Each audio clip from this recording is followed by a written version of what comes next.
Sri Lanza Malto. Bonjour à tous et à toutes.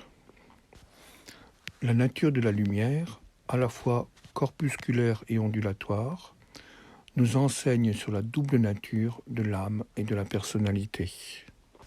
Dans le monde de l'âme, l'humanité est perçue comme une grande vague qui chemine au sein de toutes les vies du cosmos.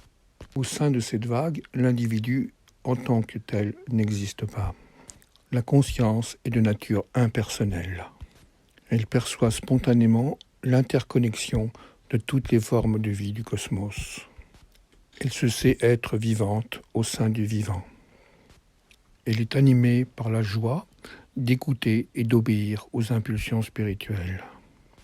L'essence de l'âme est de nature ondulatoire, non séparée, fluidique, en présence de tout ce qui est.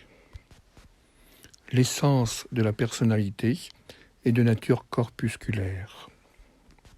Chaque personnalité fonctionne comme une bulle séparée des autres bulles.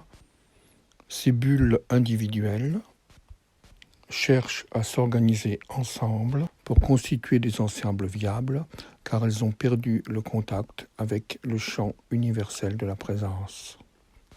Chaque bulle lutte plus ou moins intensément pour trouver sa place au sein de ces organisations en ayant la crainte du rejet ou de la non-reconnaissance par ses pairs bulles. À la suite de la déflagration spirituelle qui a brisé, anéanti les champs vibratoires du monde de l'âme, la conscience s'est retrouvée en exil dans le monde de la personnalité et nous nous sommes retrouvés scindés en deux, le monde de l'âme étant devenu séparé, lointain, inaccessible pour l'essentiel, par la personnalité. Il fallut donc à la conscience un long travail intérieur au sein même de la personnalité, au cours de l'histoire, pour que certains puissent arriver à retisser les liens perdus et à laisser de nouveau la grande radiance, la grande rayonnance de l'être spirituel ondulatoire se déployer à travers leur structure psychophysique. Ce travail fut longtemps individuel, mais nous arrivons à une époque où, grâce au confinement et au retour dans la grotte utérine de plus de la moitié de l'humanité, cette alliance nouvelle, que certains ont réalisée à l'intérieur d'eux-mêmes dans les temps historiques, peut maintenant s'accomplir sur le champ collectif. Cette alliance consiste avant tout à briser la bulle de la personnalité qui est maintenue en place par le noyau de peur et de vide, de façon à ce que la renaissance dans le monde de l'âme puisse s'accomplir collectivement. La brisure de cette bulle passe par son effondrement. Je voudrais maintenant citer 2 exemples et ensuite décrire plus précisément le processus intérieur. Les personnes qui font des NDE expérimentent cette brisure de bulle, car ils franchissent le voile de la mort, et en ayant franchi le voile de la mort, ils ont dissous toutes les mémoires de mort qui les retenaient prisonniers dans la peur.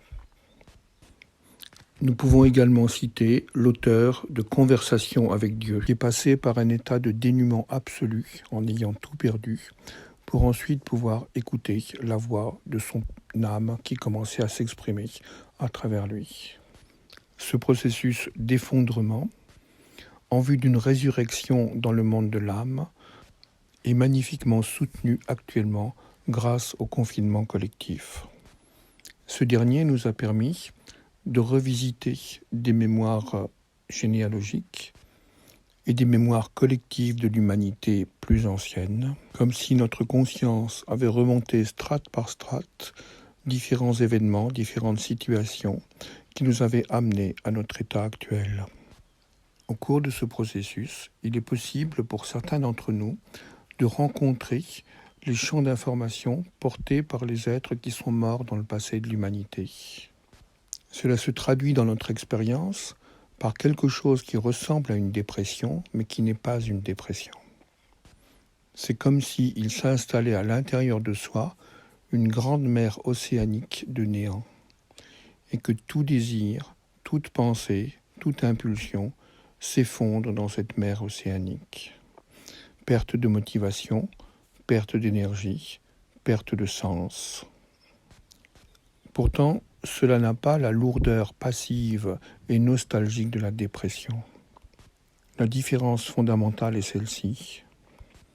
Dans la dépression, les mémoires de mort, les structures mortifères, les impulsions destructrices immobilisent la conscience et l'hypnotisent, tentant de l'entraîner dans ses croyances de disparition. Alors qu'ici, ces mémoires de mort s'installent dans leur fonction essentielle de transmutation, c'est-à-dire qu'elles dissolvent toutes les impulsions personnelles égocentriques de la personnalité, afin de permettre son effondrement, mais pas la disparition de la conscience avec. Donc lorsque tout s'effondre, il est important de tout laisser s'effondrer, de ne pas s'accrocher aux branches parce que le chemin en devient encore plus douloureux. Et l'expérience montre que, au fond de cette mer océanique de néant, lorsque l'essentiel des éléments de la personnalité se sont effondrés, apparaît une petite pulsation lumineuse qui est le chemin, la présence, la vitalité, la puissance de l'âme en immersion, en émergence au sein de la conscience. À ce moment-là, il est excessivement important de suivre cette petite lumière, car c'est le chemin du réveil. Au fond, tout se passe comme si le confinement est le cocon que la chenille met en place pour devenir papillon.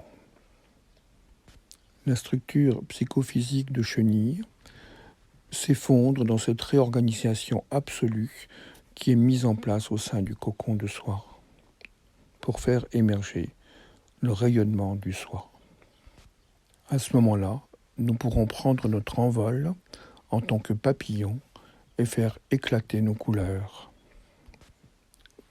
Plus le processus d'effondrement est accompagné par la conscience, sans crainte, sans peur, plus l'abandon de ce que la personnalité considérait comme étant important, ses émotions, ses désirs, ses croyances, ses gestes, ses reconnaissances, ses affects, ses possessions, ses biens, plus tout cela s'effondre dans cette mer océanique avec joie et bonheur, même si l'expérience en elle-même n'est pas drôle du tout à vivre, plus le processus de renouvellement, de résurrection, de redevenir papillon va pouvoir apparaître.